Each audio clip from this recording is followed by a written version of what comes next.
Bonsoir à tous, bienvenue sur le plateau Equinox Soir, votre décryptage quotidien de l'actualité de lundi à vendredi 19h-21h, 18h-20h Greenwich Mean Time, dans une correspondance aux délégués régionaux de la santé publique datée du 21 mai 2021 et dont l'objet est stratégie d'accélération de la vaccination contre le Covid-19. Le ministre de la Santé publique fait clairement savoir que depuis le lancement le 12 avril 2021 de la vaccination en riposte à la pandémie Covid-19, le Cameroun a vacciné à date, c'est-à-dire le 21 mai 2021, 45 000 personnes, soit 1360 par jour. Pour le patron de la santé publique au Cameroun, le gouvernement ambitionne atteindre une moyenne de 5 000 personnes vaccinées par jour en dehors des campagnes de vaccination intensive qui seront organisées de manière occasionnelle. Pour le gouvernement, 20% de la population devrait être vaccinée avant la Coupe d'Afrique des Nations 2021, qui se disputera entre janvier et février 2022. Débuté à grande pompe le 12 avril 2021 à Orca, le centre spécialisé de prise en charge des patients atteints de Covid-19, la campagne piétine car une certaine réticence habite les populations, même celles qui sont vulnérables. Depuis le 11 avril 2021, le Cameroun dispose d'une importante dose de vaccins anti-Covid, Sinopharm et AstraZeneca. Des vaccins qui, pour certains, s'ils ne sont pas consommés, vont arriver à péremption. Si le chinois Sinopharm peut attendre jusqu'en 2023, AstraZeneca, lui, sera périmé dans 3 mois, c'est-à-dire en septembre 2021. Si, dès le départ, les autorités sanitaires avaient fixé comme cap 80 personnes à vacciner par jour, la réalité sur le terrain est tout autre, 5 à 10 personnes par jour. Question, pourquoi les Camerounais sont réticents et même sceptiques vis-à-vis de la vaccination anti-Covid. Madame, Monsieur, tout à l'heure à 20h, c'est la grande édition d'informations présentée par Cédric Nouffelé. Quant à moi, je vous retrouve après pour Equinox Soir, deuxième partie. Ce sera le temps du débrief.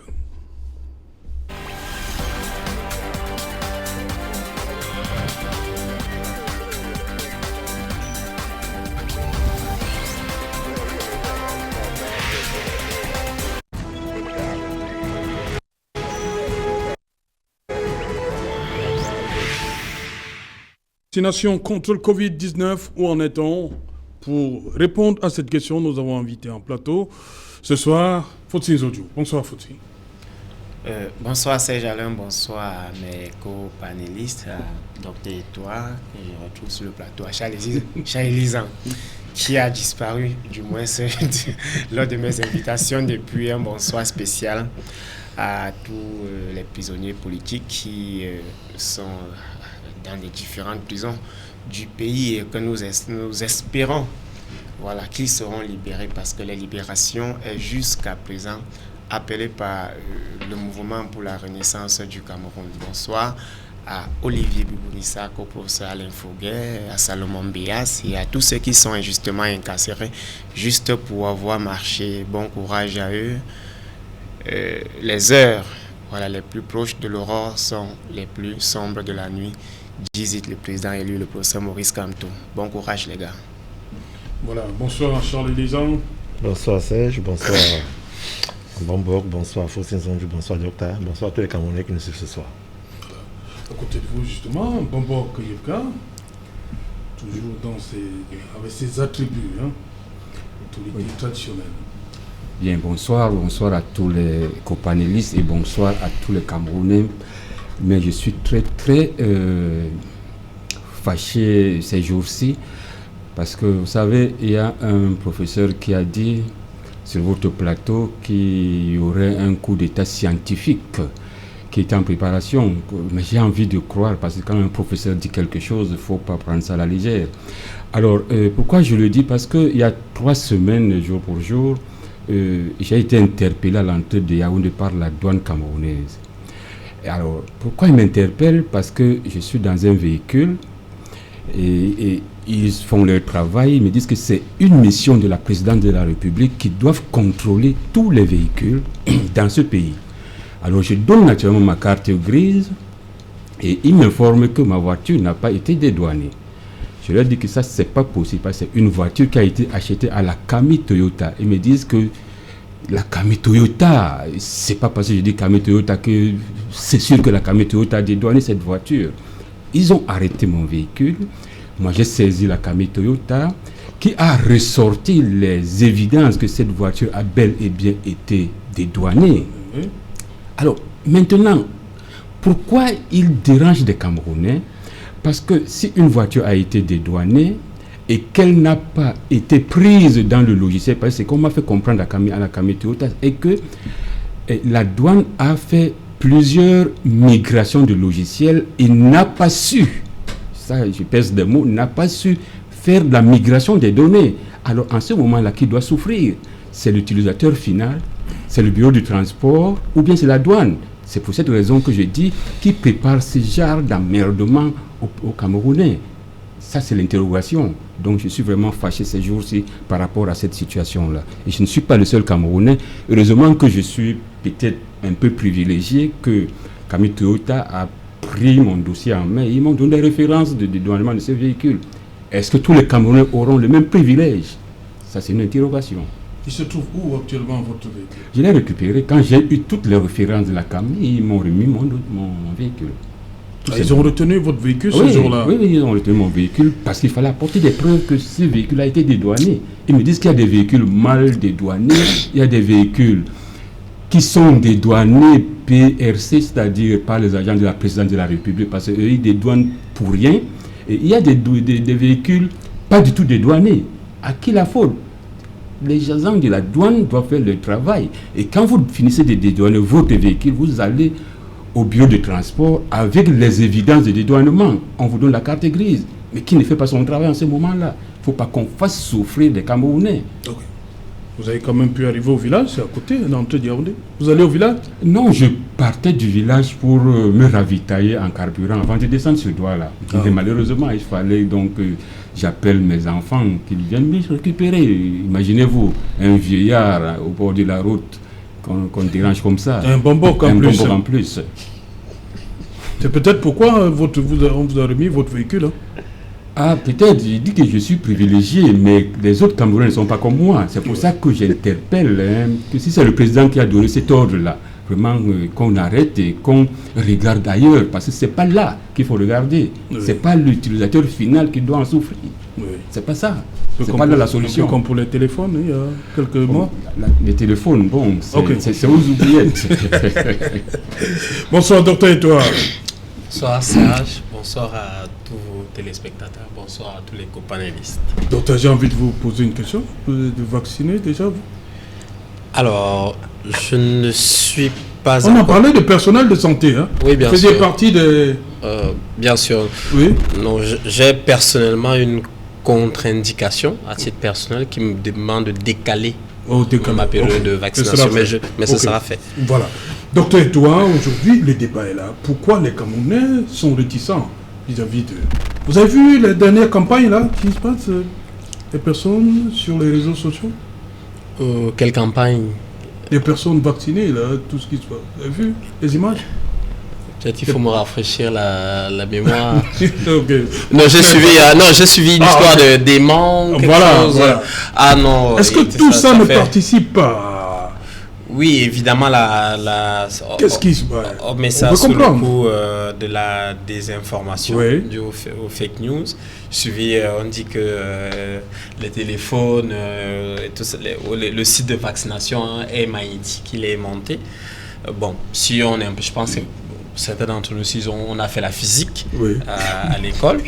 On sait bien qu'un aimant a un pôle nord, un pôle sud, et qu'il faut une certaine masse pour pouvoir retenir tout un gros téléphone ou bien donc c'est pratiquement impossible pour la petite dose de vaccination qu'on envoie pour pouvoir donc faire ça. Où situez-vous le problème? Pourquoi les Camerounais traînent les pieds? Non, les Camerounais traînent les pieds pour plusieurs raisons. D'abord, il y a le sentiment d'urgence qui est en train de disparaître. et tout ça, parce que nous avons connu une période faste où il y avait plein de décès au moment du pic, parce que vous savez que la seconde vague, elle a débuté en début janvier, elle est montée, nous avons eu un pic en mars-avril, ensuite il a commencé à avoir une décrue au moment où on lançait précisément la campagne de vaccination. Donc il y a ce sens. Il y a les images qui nous viennent de l'Occident, hein. Ils sont en train de déconfiner là-bas. Oui, chaque période, chaque pays a sa courbe. Est-ce que tout ça encourage vraiment les gens à aller se faire vacciner? Chaque pays a son contexte. Je dis au Cameroun, c'est la question du sentiment d'urgence qui a disparu. Parce que quand il y avait, je me souviens, quand j'étais au bureau, quand il y avait les morts, tout le temps, tel est décédé, mon téléphone crépitait, docteur, on peut se vacciner ou on peut se vacciner ou on peut... Quand les morts ont commencé à baisser, les coups de fil aussi ont commencé à baisser, c'est-à-dire qu'il y a ce sentiment d'urgence qui est reparti. Ça, c'est la première des causes.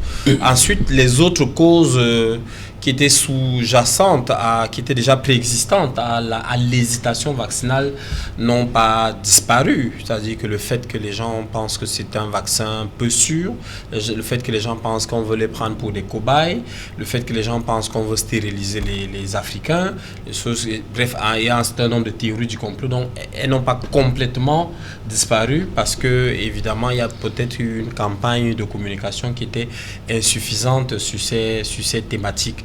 Mais les vaccins restent très sûrs, nous avons la preuve, nous avons des résultats assez spectaculaires dans d'autres pays. Les États-Unis viennent de vacciner complètement 101 millions d'Américains. Israël a vacciné plus de 60% de sa population. Bref, l'humanité vient de vacciner près de 2 milliards d'individus pour un virus qui est né il y a seulement 18 mois, pour un vaccin qu'on ne connaissait pas il y a un an. Donc c'est une énorme prouesse médicale qui est vraiment à saluer. Pour une fois, l'humanité a été face à un défi et l'humanité n'est jamais assez forte quand elle se retrouve face à un défi. Je pense qu'il faut féliciter la science, il faut féliciter les médecins, il faut féliciter les logisticiens qui ont mis tout ça là en place. Ok. Charles Lisan, 700 000 doses au Cameroun, 45 000 personnes vaccinées. Comment vous comprenez ça? Je comprends d'abord que sur la proportion, en termes de pourcentage, c'est moins d'1% de la population qui est vaccinée. Oui. Et c'est pas bon. C'est pas bon. C'est pas bon. Si aujourd'hui nous sommes à 1% à peu près par là de Camerounais vaccinés sur près de 300 000 par là. Vous dites 1%, pourtant le gouvernement, lui, l'ambitionne 20% ça, avant janvier. Tout à fait. Ça, c'est l'ambition du gouvernement. Comment on va faire? Justement, il faut accélérer. Oui, il faut accélérer. Je ne vais pas revenir dans les causes qui poussent les populations à être réticentes face au vaccin. Il y a plusieurs autres causes. En dehors de ce que le docteur a dit, il y a d'autres raisons. Le fait justement de regarder une prouesse scientifique d'un vaccin qui sort un an après une pandémie pareille, alors qu'on en a une qui tue depuis Mathusalem, qu'on appelle le sida, une autre pandémie en Afrique qu'on appelle le paludisme, il n'y en a jamais eu de vaccin. Certaines personnes se disent que c'est fait, oui, bon, ça rentre dedans. Et certaines personnes se disent que c'est fait exprès, surtout dans la guerre des grosses firmes pharmaceutiques. Ça, c'est de l'autre côté, vous avez le nombre impressionnant de vaccins qui sont dans le circuit d'homologation au niveau de l'OMS. Pour un virus, c'est trop de vaccins. 3, d'après les rigueurs scientifiques, il y a un échantillon de personnes inoculées par le vaccin pour voir s'il est efficace. Le nombre de tests, c'est-à-dire le nombre de personnes prises entre parenthèses comme cobaye pour le test, n'est pas assez représentatif pour que donc, tout ça fait en sorte que quand vous ajoutez aussi les grands noms de la pharmacie mondiale qui estiment qu'il y a en dehors de ça la guerre des grands groupes pharmaceutiques dans une politique internationale avec certains États, ça pousse donc l'habitant lambda dans un coin isolé à se dire que je préfère moi mon Fimbrangas, je préfère mon Ngulbetara, je préfère mon Okouk, je préfère la pharmacopée traditionnelle. C'est aussi des chiffres qu'on n'a pas, mais qui, mis ensemble avec les chiffres de la santé publique, peuvent augmenter les chiffres. Ça, c'est un côté. Maintenant, il y a un gap à suivre. Ailleurs, certains pays sont allés jusqu'à imposer la carte de vaccination pour certains services publics. Il y en a qui estiment que si vous voulez prendre un bus, le TGV, le train, l'avion, vous devez présenter votre carte de vaccination. Et c'est même la carte d'identité. Vous voyez à quel niveau ils sont. Donc c'est une manière subtile de pousser les populations à aller se vacciner. Nous qui aimons le foot, on a vu comment certaines équipes, lors de la Champions League, n'ont pas joué chez elles, au vu des contraintes sanitaires, et aller jouer sur terrain neutre, parce que là-bas, c'est possible que les matchs se jouent avec l'affluence des publics qui arrivaient sur le terrain. Donc, les Camerounais sont donc dans cette situation où, d'un côté, on a un sentiment de rejet de ceux qui dirigent, entre guillemets. Vous avez au milieu ceux qui sont censés porter la parole, qui eux aussi jouent le jeu du mouvement populaire en disant que ces vaccins sont dangereux. De l'autre côté, vous avez maintenant ceux qui suivent l'actualité et qui la voient dubitative à travers ce qui se passe. Mais ce qu'il faut dire, c'est qu'il faut se vacciner. Il faut se vacciner parce que actuellement, c'est la seule route pour que nous soyons tous au-delà d'être, pour qu'on soit soignés. Maintenant, je termine par les vaccins en eux-mêmes, les premiers pays à avoir pris les vaccins sont les pays scandinaves. C'était AstraZeneca. Et quand 3 mois plus tard, la majorité de ces pays décident de ne plus prendre ce vaccin, et l'Union européenne va en procès contre la firme pharmaceutique parce qu'ils estiment que certaines données ont été biaisées pour que cette firme pharmaceutique gagne le marché de vaccins en Europe. Ça pose aussi d'autres problèmes que le Camerounais qui voit le même vaccin AstraZeneca qui arrive chez lui se pose des questions. C'est-à-dire, le gars se dit, mais tiens, les Blancs ont créé leurs choses. Voilà comment le gars réagit. Les Blancs ont créé leurs choses. Mais on n'a pas que AstraZeneca au Cameroun. Je parle de lui. C'est le premier qui est arrivé. Il y a aussi Sinopharm qui n'est pas déjà pour parler les Chinois. Si AstraZeneca ne rassure pas, il peut aller. Il peut aller sur les Chinois, Sinopharm. C'est les Chinois quand les autres de AstraZeneca disent que les Chinois, c'est le Chinois. Donc, il y a donc tout ça, vous voyez. Oui, il faut comprendre. Donc, c'est dans ce mouvement de communication que mon frère, docteur Etoile, doit donc élever le niveau de la communication. Donc, je ne suis pas le ministre, je ne suis pas une autorité sanitaire. Quand je parle de docteur, je parle de ce qu'il représente. Et même au niveau de la com, ça doit se passer ainsi. Donc, moi, j'estime que le gouvernement doit aller un pas dessus, à travers une manière subtile, c'est-à-dire le milieu, c'est-à-dire la médiane, de trouver comment subtilement il peut pousser les Camerounais à se faire vacciner pour atteindre, que ça ne soit pas de manière contraignante, sans oublier le sacro-saint principe du fait que ce n'est pas obligatoire. Mais il faut une manière subtile pour que les gars se vaccinent. Voilà, on va revenir sur le caractère obligatoire parce qu'on ne comprend pas. On dit que ce n'est pas obligatoire, mais on dit que le personnel de santé doit se vacciner. Docteur Etoile va nous dire. Faut-il audio sur cet aspect? Est-ce que les Camerounais ont suffisamment été informés de l'importance de ce vaccin? Parce que beaucoup ne se sentent pas rassurés. Vous savez, le véritable problème de l'homme africain, c'est le fonctionnalisme lié au suivisme. Moi, je l'ai dit officiellement, je ne suis pas pro-vaccin. Ça, on doit me le conseiller. Je ne suis pas pro-vaccin. Parce que je suis de ceux qui pensent que lorsqu'il y a une situation qui englobe le monde, chaque peuple, je parle bien de chaque peuple, doit s'asseoir et définir ses propres stratégies au lieu d'adopter les stratégies qu'on propose comme des solutions humanitaires avec toutes les guerres économiques, toutes les guerres géostratégiques qui se jouent à l'intérieur. Le cas du Cameroun est le cas de beaucoup de pays d'Afrique et même de beaucoup de pays du monde. Mais pourquoi ça arrive?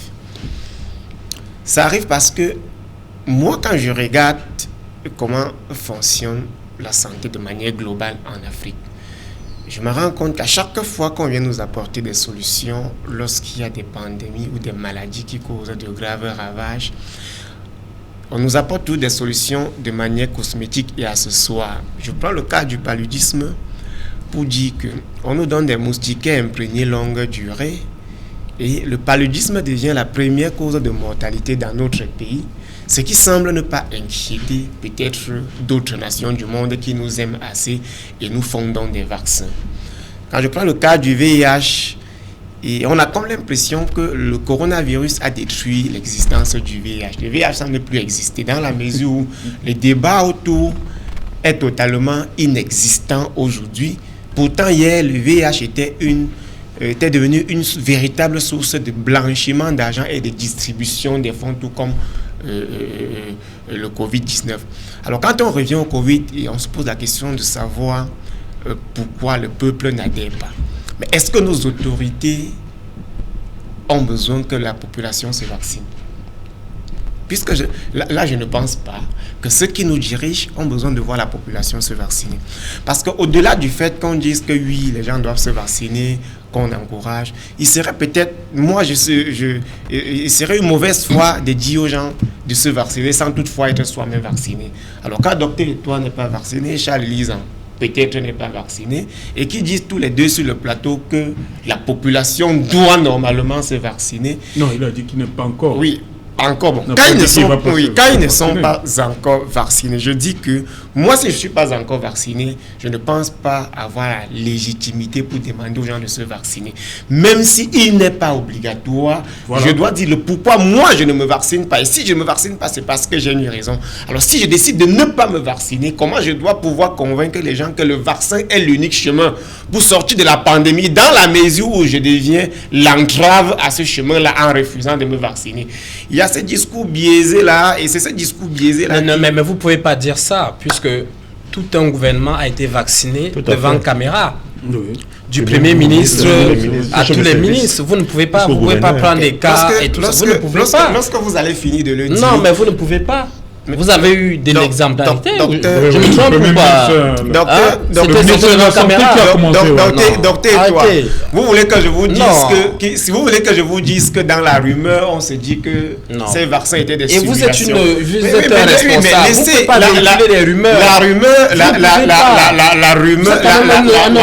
La rumeur en sociologie, c'est pas normal. Une vérité qu'on ne peut pas prouver. Oh, c'est pas sérieux. Une rumeur n'est pas du hasard. C'est pas sérieux. Laissez-moi que vous vous fâchez comme si c'est moi qui devais administrer les vaccins au Camerounais. Je vous donne mon opinion. Je dis je ne suis pas pro-vaccin et vous n'êtes pas encore vacciné. Vous encouragez le vaccin. Ça, ils n'en est pas vacciné. Il encourage le vaccin. Il y a quelque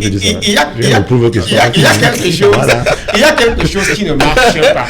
Les autorités de notre pays, s'ils veulent que le vaccin évolue, ils doivent le faire. Mais vous les avez vus se vacciner, oui ou non? Oui.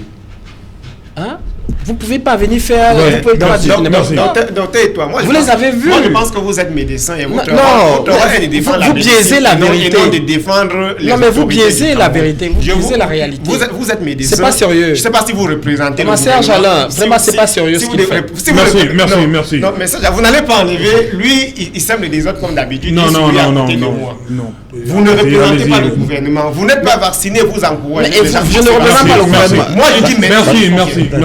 Bon, il y en a qui, dans ce débat, comme quelqu'un l'a dit précédemment, préfère la recette de grammaire, comme on l'a appelée. Je sais que l'autorité traditionnelle que vous êtes, est-ce que vous êtes pro-vaccin déjà? Alors, pro-vaccin, ça dépend de là où on se trouve. Parce que nous, traditionnellement, il y a des vaccins traditionnels. Oui. Donc, des vaccins traditionnels? Oui. Vous savez, chez nous, quand il y avait à l'époque des pandémies, et les bambombo comme moi se retrouvaient et décidaient que cette pandémie ne va pas arriver dans telle région.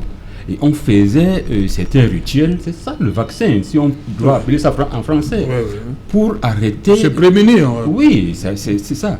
Mais si on revient donc au vaccin du Covid-19, moi je dis, comme Faustin l'a dit, il ne faut pas imiter ce que les autres font. Si vous vous souvenez très bien, je crois que c'était en mars 2020, quand cette maladie a commencé en Europe, ils ont dit que dès que ça arrive en Afrique, tout le monde va mourir. Ils ont donc conçu un vaccin en fonction de leur morphologie de l'autre côté. Mais nous n'avons pas la même morphologie. Comment est-ce qu'on peut donc préparer un vaccin pour ceux qui sont fragiles pour une maladie et venir imposer ça aux gens qui sont résistants à cette maladie? Ça ne va pas, ça ne devrait pas marcher. Mais il y a aussi eu des morts dans notre camp, on va le dire comme ça. Oui, il y a eu des morts. Pourquoi? Parce que nous... Est-ce que nos morts ne comptent pas? Quand vous parlez chez vous, d'accord, n'interrompez pas. Vous pouvez me laisser parler, même merci, si je vis des choses qui ne sont pas sérieuses. Oui. Alors, il y a eu des morts chez nous, certes, mais parce que les gens ne respectent plus nos traditions. Tout simplement, ceux qui copient les traditions des autres doivent être victimes de ce genre de maladie. Par exemple, quand nous mangeons le mbol, quand nous mangeons le ndengue, quand nous mangeons le cuit, quand nous mangeons le mbongo chobi, avec les condiments qui y sont, ça joue un rôle dans notre corps. Mais je vais vous dire, il y a des maladies qui sont fabriquées dans des laboratoires. Chez nous, le Bassa, il y a le son. C'est une maladie qui est fabriquée dans des laboratoires. Ah, dans les laboratoires? Oui. Le maçon dont on parle là, tout le monde connaît que le Bassa lance le maçon. Il y a des experts chez nous dans les laboratoires, ils fabriquent le maçon. Et ce maçon-là, tout le monde le connaît. Enfin, on entend parler de ça. Mais il y a une façon de se vacciner contre ça. Oui. Il suffit de faire, bon, ça, on ne dit pas ça en français, il suffit de faire le mingue. Et il y a la première phase qui est Misondo Mingue, la deuxième phase qui est le Ndobongue et la troisième phase qui est le Bobongue. Si vous faites ça, le Misondo ne vous atteint plus. C'est une vaccination. Donc vous alignez l'Ngue, quoi. Oui. Vous avez dit le premier Ngue, c'est quoi? Le Misondo Mingue, le Ndobongue et le Bobongue. C'est pour ça que les Blancs, eux, ils disent qu'il faut faire une première dose de vaccination. Ils ont copié ces choses chez nous. Ah, chez vous? Oui. Donc pour l'instant, c'est 3 doses. C'est 3 doses. 3 doses. C'est 3 doses. Oh, ça c'est traditionnel. Oui. Nous connaissons parce que le maçon c'est un virus qui est travaillé au laboratoire indigène chez nous. Oui. Je n'ai pas envie de dire que le Covid a été créé au laboratoire, mais c'est tout comme. Le maçon c'est quoi? C'est un poison qui attaque l'organisme. Oui. La douleur que vous ressentez souvent, en réalité c'est quoi? C'est un corps étranger qui arrive dans votre corps et les anticorps viennent bagarrer pour chasser ce corps étranger. Oui. Et il faut donc maintenant administrer un produit qui va détruire ce corps étranger. Mais c'est quand ce corps étranger domine vos anticorps, c'est là que vous mourrez. C'est exactement le même comportement.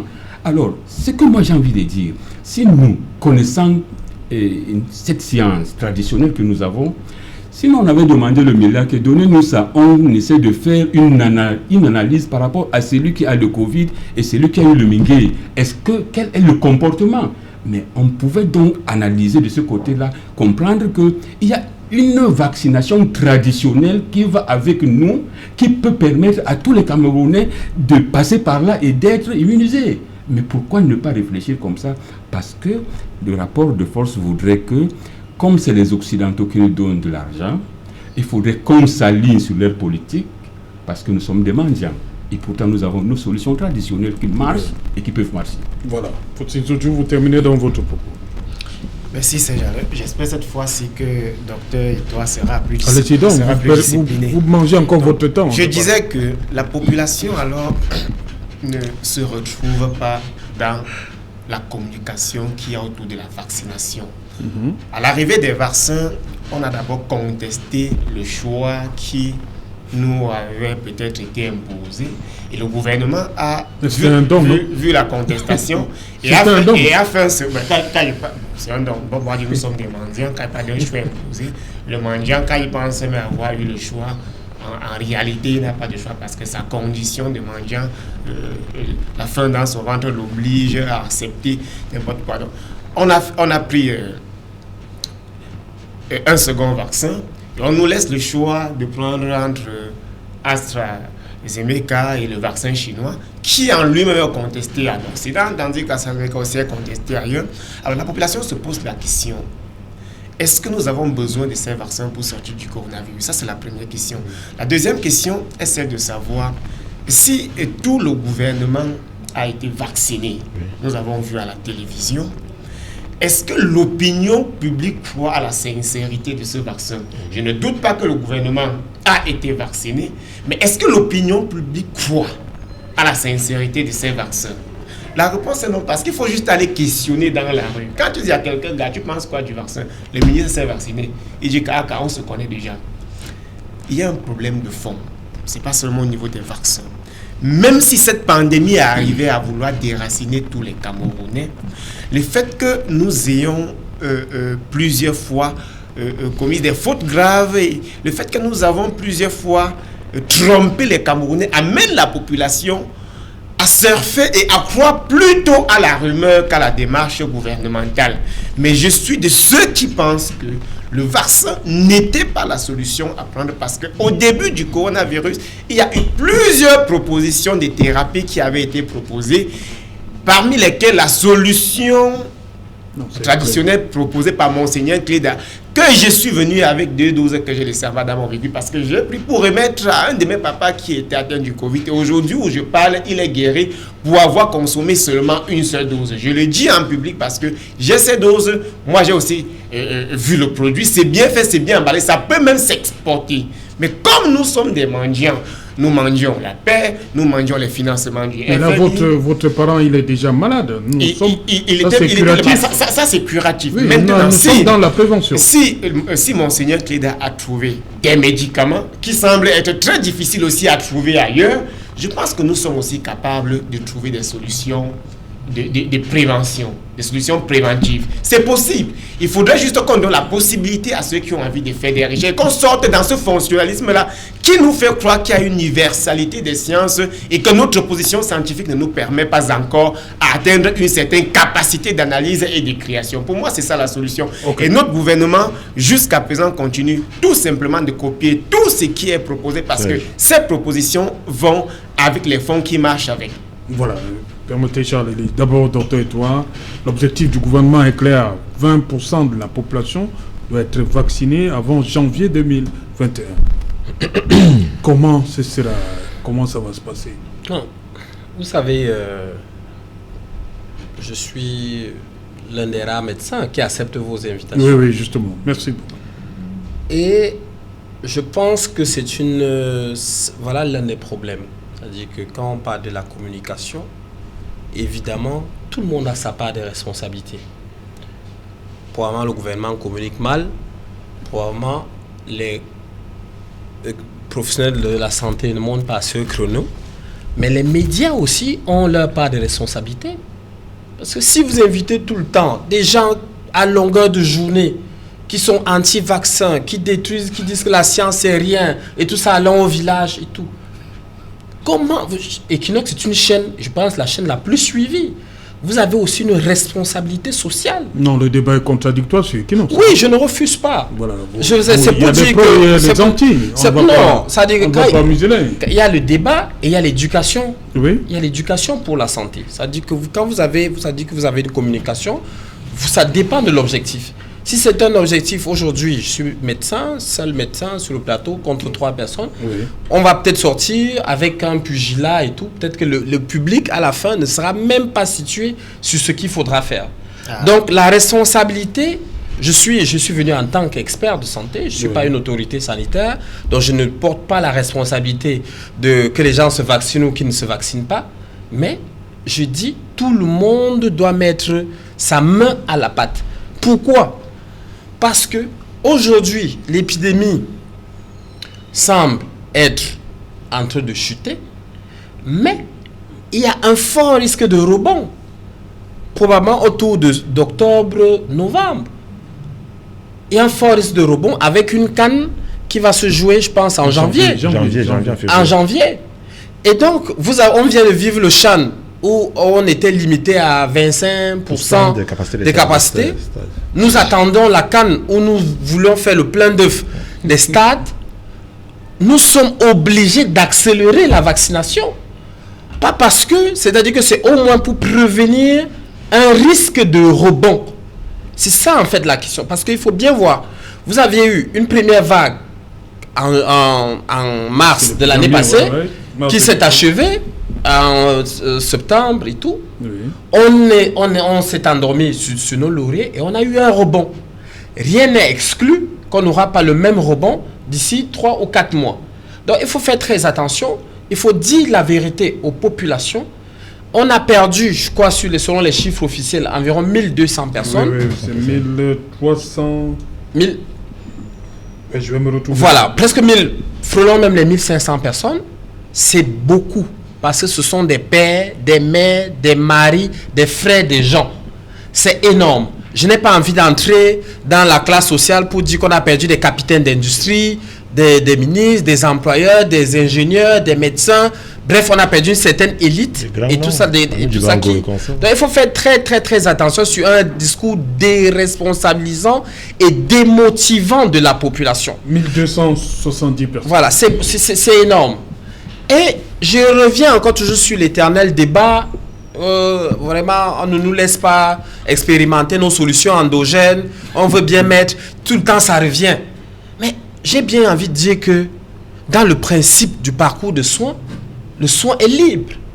Je n'ai jamais vu où on est parti arracher prendre les gens de force dans la maison pour venir les hospitaliser à Orca. Ce sont les gens qui se lèvent d'eux-mêmes et ils arrivent, et je peux vous dire qu'ils arrivent vraiment toujours en phase terminale. Quand ils ont déjà expérimenté tout un long parcours de soins, ils ont fait Cléda, ils ont fait Ngulbetara, ils ont fait ceci, ils ont fait... Et ils arrivent, l'hôpital est comme le réceptacle en phase terminale. Et donc, je n'ai pas encore vu quelqu'un qui a dit « Je voulais soigner les gens et le gouvernement m'a bloqué, les autorités sanitaires m'ont bloqué. » Si vous avez une solution, on est dans le cas du pluralisme thérapeutique, vous soignez les gens.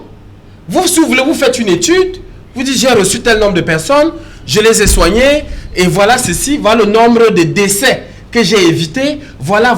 Vous publiez vos résultats dans des revues et tout ça, dans les chiffres officiels ou bien et tout. On les apprécie. S'ils sont bons, on les valide.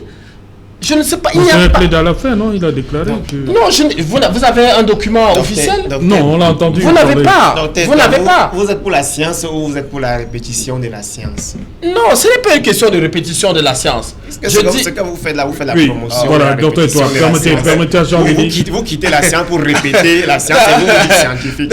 Faut-il, on va permettre à Charles-Élie. La négation de la science ne... Oui, Charles-Élie, allez-y. Charles-Élie. Vous savez... Je vais paraphraser ici professeur Lamine Sédou, qui disait que toute chose qui concourt à améliorer un mal doit être mise ensemble. Je ne sais pas pourquoi on veut faire la guerre entre la pharmacopée traditionnelle et la médecine moderne. Ça n'existe pas. À partir du moment où ça soigne. Encore qu'au ministère de la Santé, il y a tout un département dédié et toute une école à l'étude des médecines médicinales. Tout ça. Donc, c'est une guerre inutile. Deuxième chose, si à l'époque de mon père Mbombok, les Mbombok avec cette puissance-là de soigner, autant certains leur opposent aussi aujourd'hui le fait que la multitude de Mbombok qu'on voit aujourd'hui, ce n'est plus ça. Ils n'ont plus cette force-là de faire élenguer, parce qu'ils sont trop de Mbombok ici dehors. On dit qu'il y a les bons et les mauvais Mbombok. Autant de choses. Donc, si à l'époque il y avait c'est la même chose. Si à l'époque il y avait cette puissance-là, cette force-là du Mbombok, c'est parce qu'il y avait une école, il y avait un rite initiatique, il y avait un moule et il y avait une éthique où on les formait dans la case sacrée et ils en ressortaient nantis du pouvoir traditionnel, du pouvoir soigner. Aujourd'hui, beaucoup ne le font pas. La preuve, mon père Mbombok porte des lunettes médicinales qui sont de la médecine moderne. Il peut aussi avoir une fonction qui pourrait le soigner. Bon, maintenant je continue. Je vais aller vers mon frère Fossin Zondio. Vraiment, Fossin. Le tabouret ne se moque pas du menuisier. C'est pas bon. Je voudrais te faire comprendre que quand on parle d'un système de santé où on parle de la vaccination, autant tu peux être contre la vaccination, autant je suis pour, autant on peut trouver des solutions. Encore que moi j'ai donné les raisons pour lesquelles certains estiment qu'ils n'iront pas se faire vacciner. Et je m'arrête là. Mais je dis je suis pour la vaccination. Autant il faut arrêter de tirer de long en large sur des choses qui ne sont pas. J'ai suivi ici que blanchiment d'argent, distribution d'argent. Je suis quand même surpris que dans l'économie de cette maladie, que tu n'aies pas parlé des masques. Parce que le vaccin étant la solution ultime de la thérapie, on commence par les mesures barrières qui sont les gels, les masques, où tu as eu un gros marché. Et là, c'était normal. C'est-à-dire, pour vous, Vous êtes toujours dans des logiques du fait que ce n'est pas bon. Ce n'est pas bon, mais derrière, vous vous engraissez tranquillement. Comment est-ce qu'un individu qui n'est pas d'accord avec le fait de se vacciner, mais produit des masques pour soigner ceux qui ont pris les masques et qui en phase terminale vont se faire vacciner plus tard. Deuxième chose, je ne vais pas revenir dessus, parce que ça c'est le détail pour moi, parce que tu es libre d'avoir la langue que tu vois, ça te regarde. Deuxième chose, quand on parle de la prise des médicaments de Monseigneur Cléda, lui-même il a dit, la première chose à faire, c'est d'aller d'abord se faire dépister. On se fait dépister où? À l'hôpital. On fait un test. Et quand ça voit que c'est positif, vous pouvez aller vers lui, parce que dans le choix thérapeutique qui est optionnel, vous pouvez aller vers lui, vous pouvez aller vers l'hôpital que vous voulez. Et quand vous allez vers lui, prenez la première dose.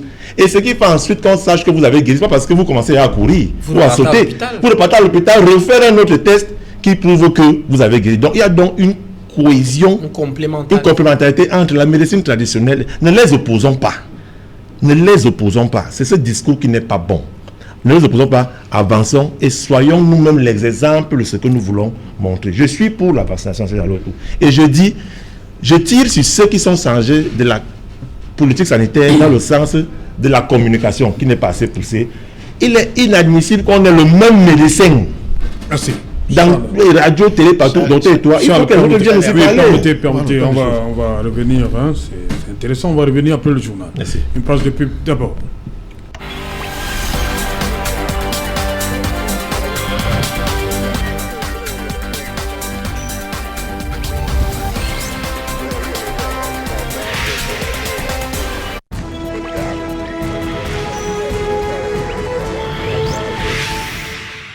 Le temps du débrief du journal, toujours en compagnie du docteur Roger Etoile, Bombok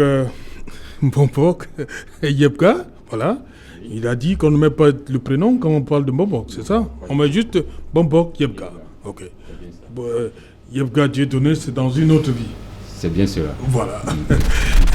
Charles Elisan et Faustine Zodjou. Faustine Zodjou, 5 milliards pour le fonctionnement. Ça, les deux conseils régionaux, nord-ouest et sud-ouest, de régions en crise. Depuis bientôt 5 ans. Est-ce que les régions du nord-ouest et du sud-ouest ont besoin des conseils régionaux pour résoudre leurs problèmes? Sincèrement, moi, je suis de ceux qui pensent... Il y a un statut spécial pour ces deux régions. Oui, c'est-à-dire, il ne faudrait pas qu'à chaque fois qu'il y a un problème de fond, on esquive le problème et on tente de surfer sur ce qu'on appelle des possibilités de solutions. Est-ce que lorsque nous regardons dans la réalité avec ce qui se vit sur le terrain, est-ce que le problème de fond de ces deux régions, c'est le conseil régional? Pourquoi il y a un déni des problèmes de base? Pourquoi il y a un déni des problèmes posés?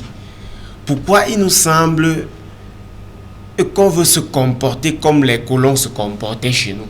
C'est-à-dire que tandis que les Ounyobe, les Wandji menaient des luttes pour revendiquer l'indépendance du Cameroun, l'administration, lui, se contentait de créer des centres d'état civil et de trouver dans des villages des personnes qui vont représenter l'administration coloniale, tout en oubliant le problème que la population posait et qui étaient les problèmes qui les tenaient à cœur afin que l'ordre puisse être rétabli.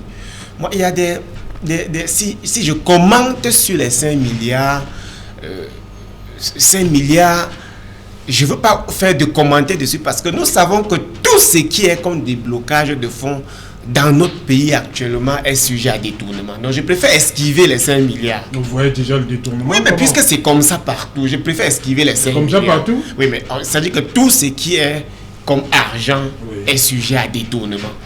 C'est pour ça que je suis même de ceux qui pensent qu'on ne projette, qu'on ne monte des projets au Cameroun que lorsqu'on a bien ficelé les pistes de détournement. C'est pour ça que beaucoup de choses ne marchent pas. Parce que parfois il y a un problème, au lieu d'aller résoudre le problème, on parle beaucoup plus du montant d'argent parce qu'il y a déjà ceux qui sont à côté et attendent qu'on jette cet argent dans la nature afin qu'ils puissent... Il y a des conseillers régionaux qu'il faut payer, mais est-ce qu'il faut payer le conseil? Est-ce que les conseillers régionaux, lorsqu'ils vont percevoir leur salaire, le problème du nord-ouest et du sud-ouest sera résolu? Est-ce qu'en construisant le siège du conseil régional du nord-ouest à Bamenda et du sud-ouest, voilà, à Buea, est-ce que le problème du nord-ouest et du sud-ouest sera résolu? Est-ce que si on nous présente la liste des conseils régionaux de ces deux régions-là, avec les projets qui vont avec et la grande publicité qu'on va lancer avec, est-ce qu'on aura résolu le problème qui est posé là-bas depuis 2016? Ma réponse est non.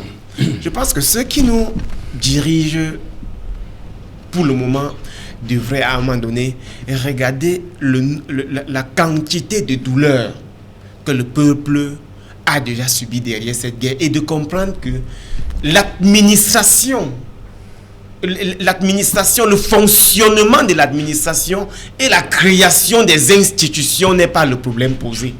Le problème posé est ailleurs et tout le monde le connaît.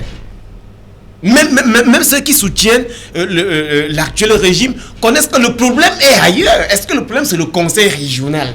Est-ce que ces populations même à qui on a octroyé un statut spécial à travers un dialogue national dont ils n'étaient pas représentatifs, est-ce qu'ils attendent le statut spécial comme la solution à leurs problèmes? Est-ce qu'ils vous ont dit qu'ils voulaient qu'on les considère comme des Camerounais autres que les autres et qu'on les octroie un statut spécial? Est-ce qu'ils avaient dit ça? Est-ce qu'ils avaient dit qu'ils voudraient que Bamenda et Buea soient administrés différemment de Baossam et de Yaoundé? Est-ce qu'ils avaient dit ça lorsqu'ils posaient leurs revendications? Ils ont dit quoi? Vous pouvez nous rappeler rapidement? Ils ont dit ceci.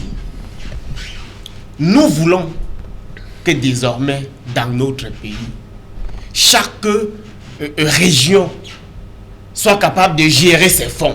Ils ont demandé le fédéralisme. Ça faisait partie des problèmes de base. Et vous vous souvenez que lors d'une réunion où les gens demandaient le fédéralisme, une bonne partie de ces militants pro-fédéralistes avaient été déportés en prison. Parce qu'ils avaient dit, mais vous refusez la question du fédéralisme, comment, alors que nous pensons que ce pays a déjà vécu le fédéralisme, comment vous refusez qu'on parle de ça? Vous savez qu'il y a un temps ici, il était interdit dans notre pays d'ouvrir le débat sur le fédéralisme. Même si aujourd'hui on laisse libre chemin à n'importe qui de parler. Est-ce que ce peuple avait demandé un fédéralisme pour le nord-ouest et le sud-ouest? Puisque il demandait un fédéralisme pour le Cameroun. Pour que ce qu'on applique à Bamenda, qu'on l'applique à Yaoundé et à Douala, et que ces partent de Bamenda, qui savent que la loi fédérale de telle fédération stipule que. Alors, quand on les ouvre des choses, aujourd'hui, on les parle du conseil régional. Après, demain, c'est le statut spécial. Est-ce que c'est la question de fond? Est-ce que nous ne sommes pas en train de vouloir perdre un peu de temps pour finir le septennat des graves problèmes et des grandes difficultés qui est actuellement en cours? Est-ce que la population du nord-ouest et du sud-ouest... Septennat de quoi vous avez dit? Des graves problèmes et des grandes difficultés. Est-ce que la population du nord-ouest et du sud-ouest a demandé au régime RDPC le conseil régional comme condition de fin des hostilités? Voilà, merci. D'abord vous.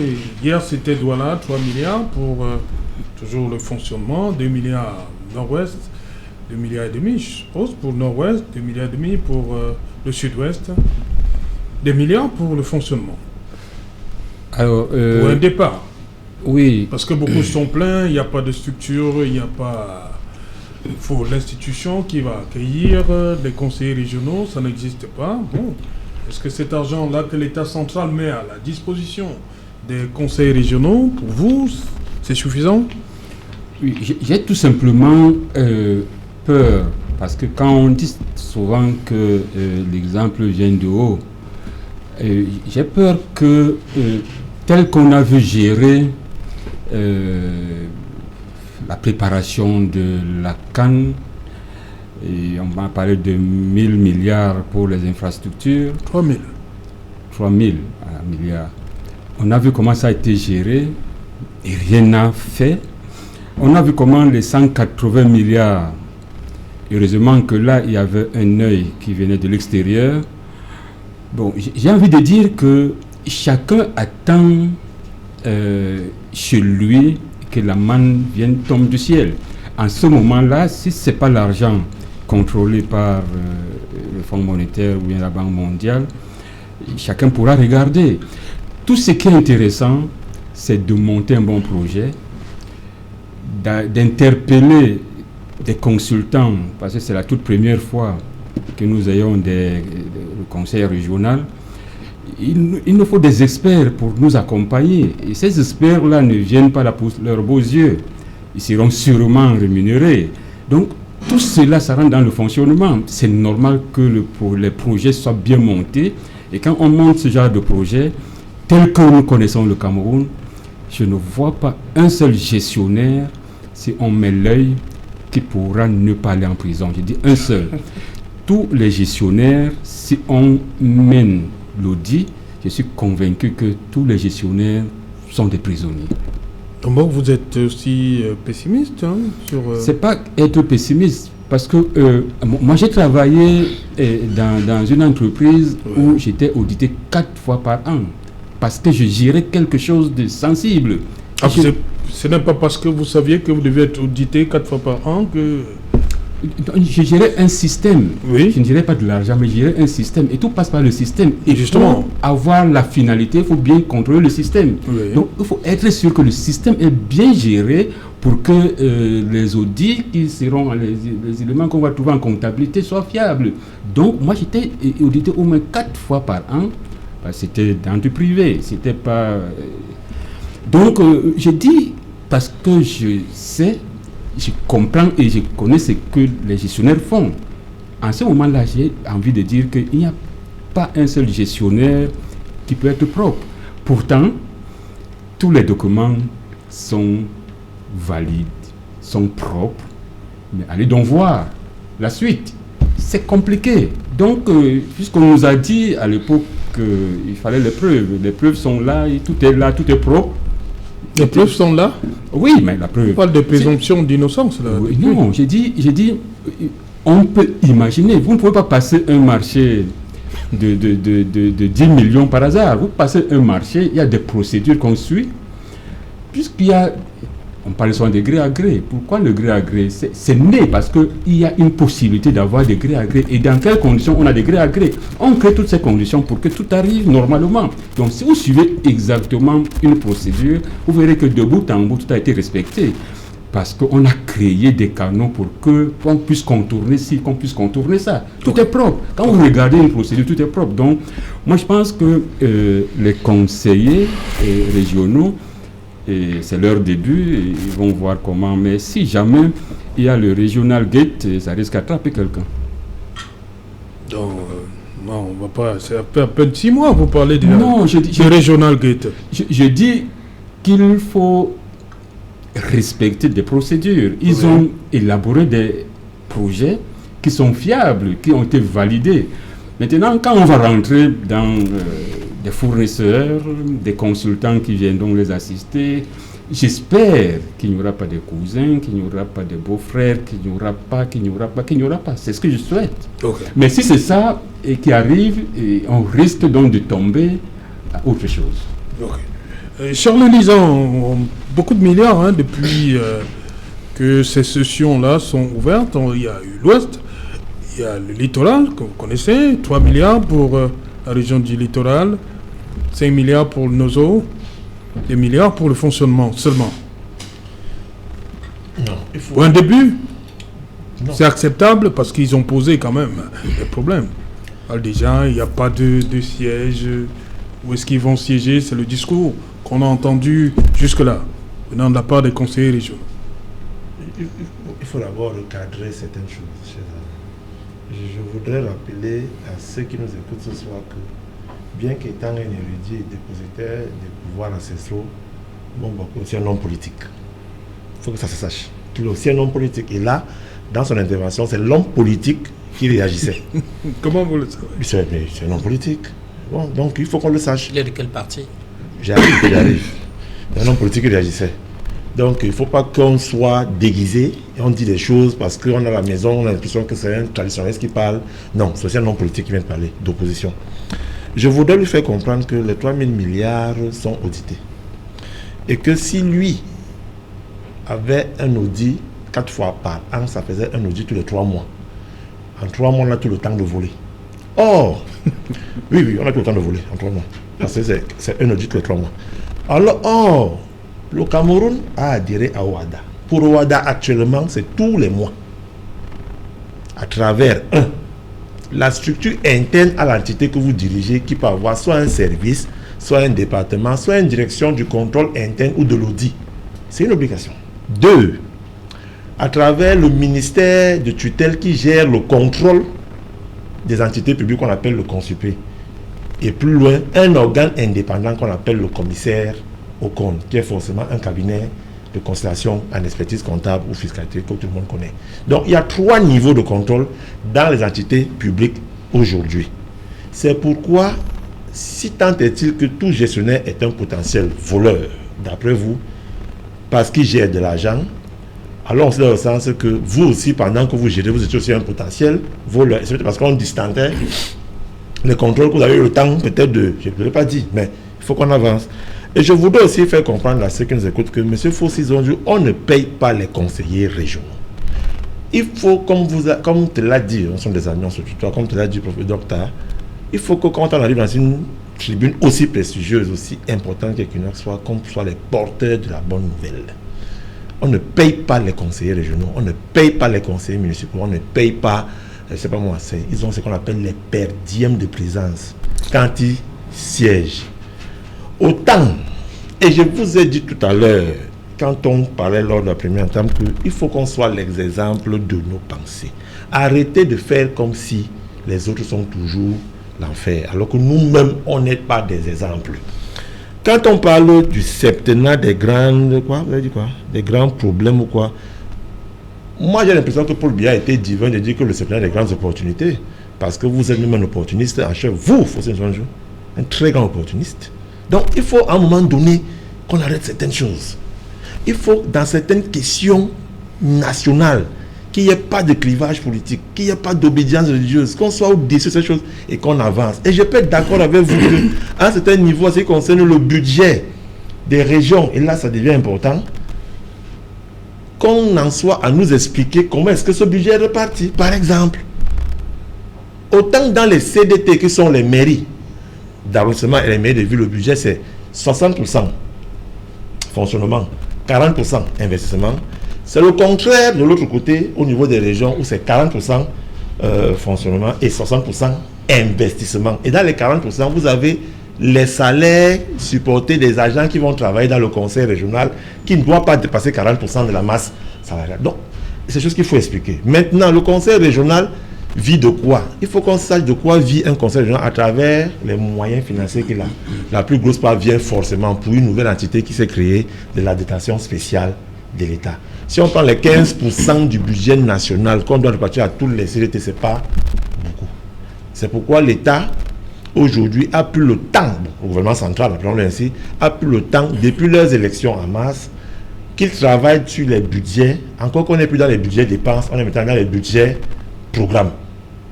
Et les 3 milliards, c'est pourquoi, il faut recruter du personnel, c'est l'occasion pour les jeunes, les femmes et tous ceux qui ont de l'expertise pour pouvoir créer du bien-être dans les régions de se faire recruter.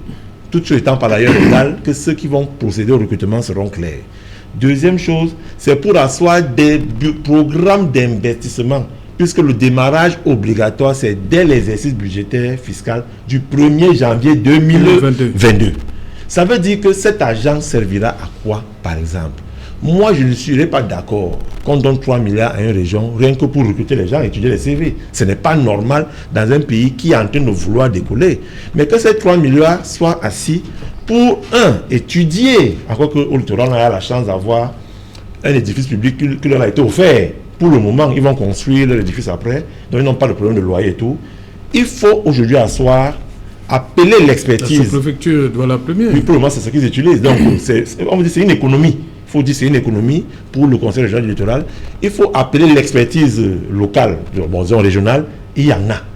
Pour qu'ensemble ils s'asseyent pour penser le développement. Je suis heureux d'apprendre que le premier projet d'investissement qui va démarrer le 1er janvier 2022, c'est la Sodecam. Vous savez quoi, Sodecam? Sodecam. Voilà. Donc, vous voyez donc que c'est quelque chose qui va... Le développement du CAM. Donc, les pionniers. Tout à fait. Donc, dans ce genre de projet, on est appelé à soutenir ce genre d'initiative et que cela soit le grenier de la création de la richesse. Et pour terminer, je voudrais dire à M. Fossi-Zonju qu'on ne peut pas être d'accord ou pas du grand dialogue national.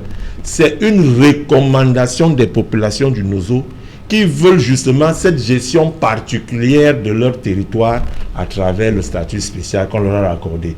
Ceux qui étaient au grand dialogue, c'était les anglophones. Vous n'étiez pas. ceux qui ont reçu le Premier ministre dans sa présidence du multiculturalisme et tout, l'ont dit, et dernièrement, ils l'ont réitéré au Premier ministre qui allait rendre visite, qu'ils sont d'accord sur le conseil régional et dans sa forme actuelle, selon la loi sur la décentralisation. Donnons une chance à ce qui est en train de se faire. Ayons l'attitude d'avoir des solutions aux problèmes et non des problèmes aux solutions. Je suis un optimiste et un gars qui voit positif. Merci. Auteur de bonnes nouvelles. Oui, Bobo. Non, d'abord Bobo Kandji. Oui. Vous tenez à tout prix à apporter un droit de réponse à Charles Lisan. Oui, et à la première partie, Charles Lisan m'a reproché de porter les lunettes parce que ce n'est pas traditionnel. Et justement, il faut revenir à cela. Et pourquoi? Parce que ça a vraiment un lien et ça s'explique avec la vaccination dont on parle. Moi, je me rappelle, je suis un jeune salarié et il y a un médecin de l'entreprise qui oblige tous les salariés à faire la visite systématique. Moi, je vois très bien, même maintenant, je lis sans lunettes. On m'oblige à porter des lunettes, étant tout jeune. Je commence à porter des lunettes, mais voilà, aujourd'hui, je les mets parce que j'ai été habitué à porter ça. C'est pour cette raison que nous disons que la vaccination dont on parle là, c'est comme on m'a imposé les lunettes. Aujourd'hui, je les mets et je suis contraint de les mettre tout le temps là où je vais. Donc, on a donc peur de penser que si on ne s'aligne pas à ce qui a été importé, ça risque de rester sur nous pendant très longtemps. Pour cette raison, sauf si on m'oblige à être vacciné, moi je ne suis pas pour qu'on me vaccine. Mais si on me vaccine, je vais prendre l'huile de palme, la vraie huile de palme, pas l'huile de palme de la soca palme, mais la vraie huile de palme, 2 cuillerées pour anéantir ça, le palmier du village. Je prends 2 cuillerées, ça anéantit ce qu'on va mettre dans mon corps naturellement. Donc moi je ne suis pas pour des choses qu'on importe. Après aujourd'hui, je mets les lunettes parce qu'on me les a imposées. Et pour finir, je ne peux pas partir d'ici quand on a indexé les bambambok. Charles Lisan dit qu'il y a tellement de bambambok je tiens à dire que le mbombo c'est le guide spirituel, c'est pas le guérisseur traditionnel.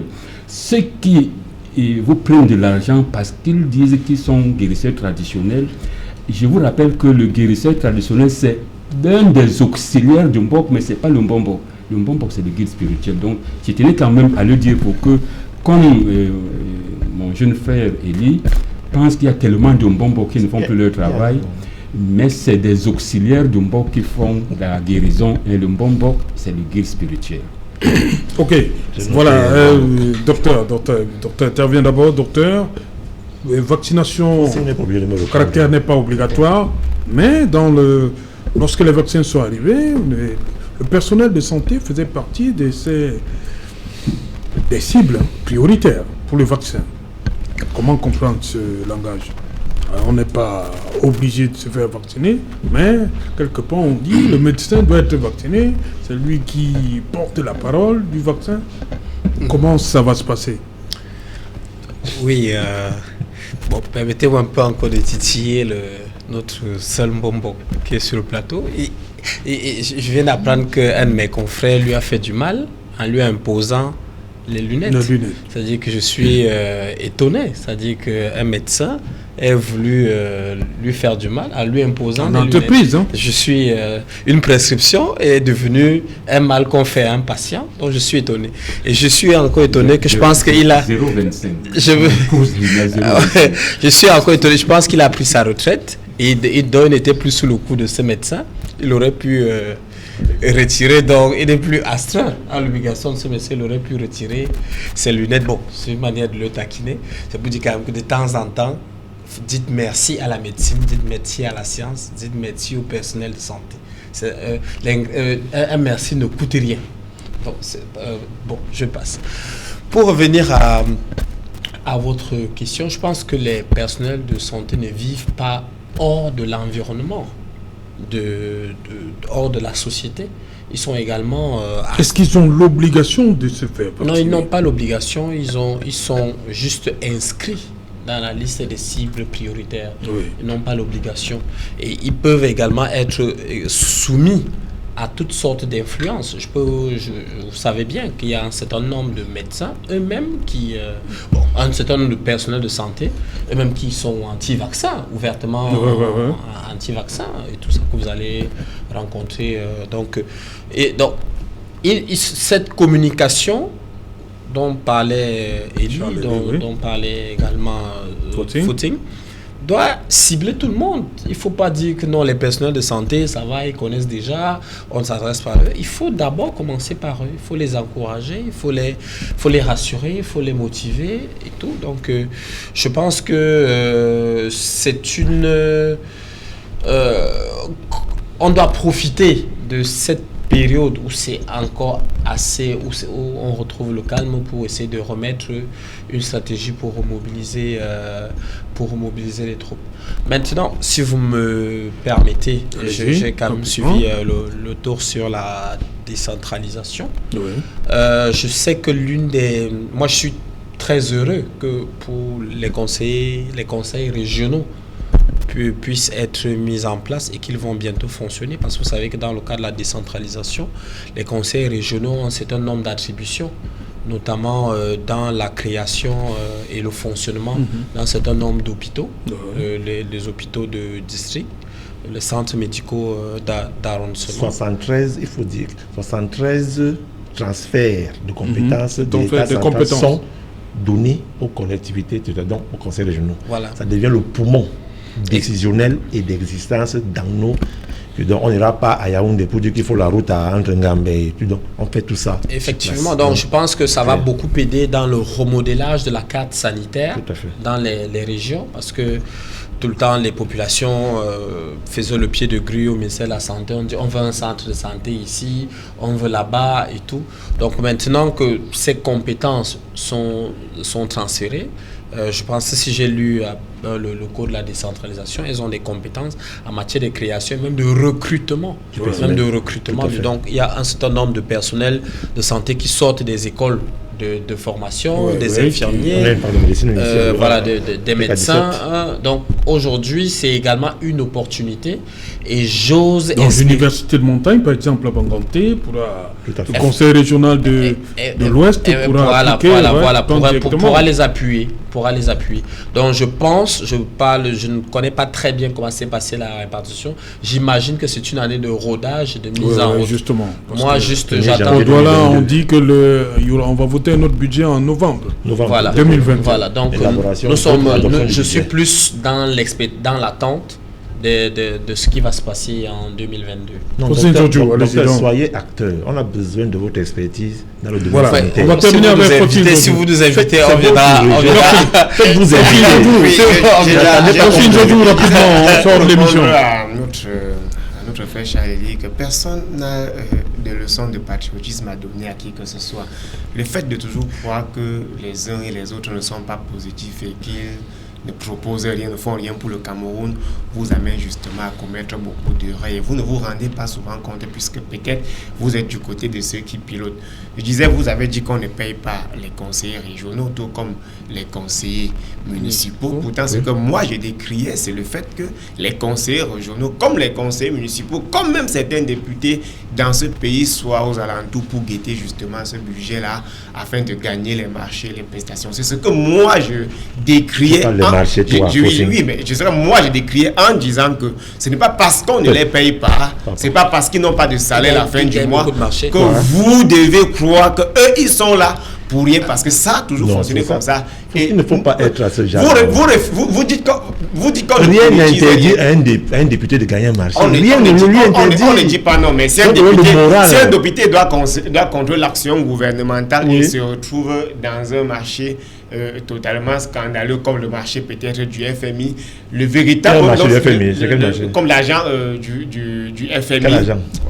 L'agent du FMI, 180 milliards. On fait quoi? Oui. On a donné. Bon, on parle de survivol. Oui, non, moi je parle encore des députés du Cameroun.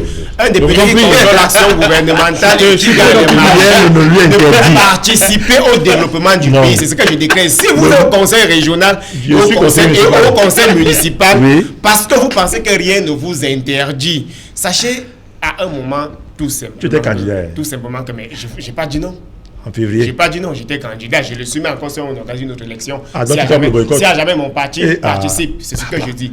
Donc si vous, au conseil municipal, au conseil régional, vous allez vous comporter comme des députés qui étant au Parlement, refusent de contrôler l'action du Parlement. Si tu n'as pas qualité à faire des leçons de morale dans la gestion des choses, s'il te plaît, merci, il faut toujours d'être passé. Merci à vous, Charles-Élie, également. Merci, Bobo. Voilà, merci, docteur Etoa. Merci d'accepter toujours nos invitations. Bonsoir, docteur. Merci. Voilà, madame, monsieur, nous sommes arrivés au terme de cette édition. On se retrouve demain pour la dernière de la semaine. Bonsoir, Badre Femme.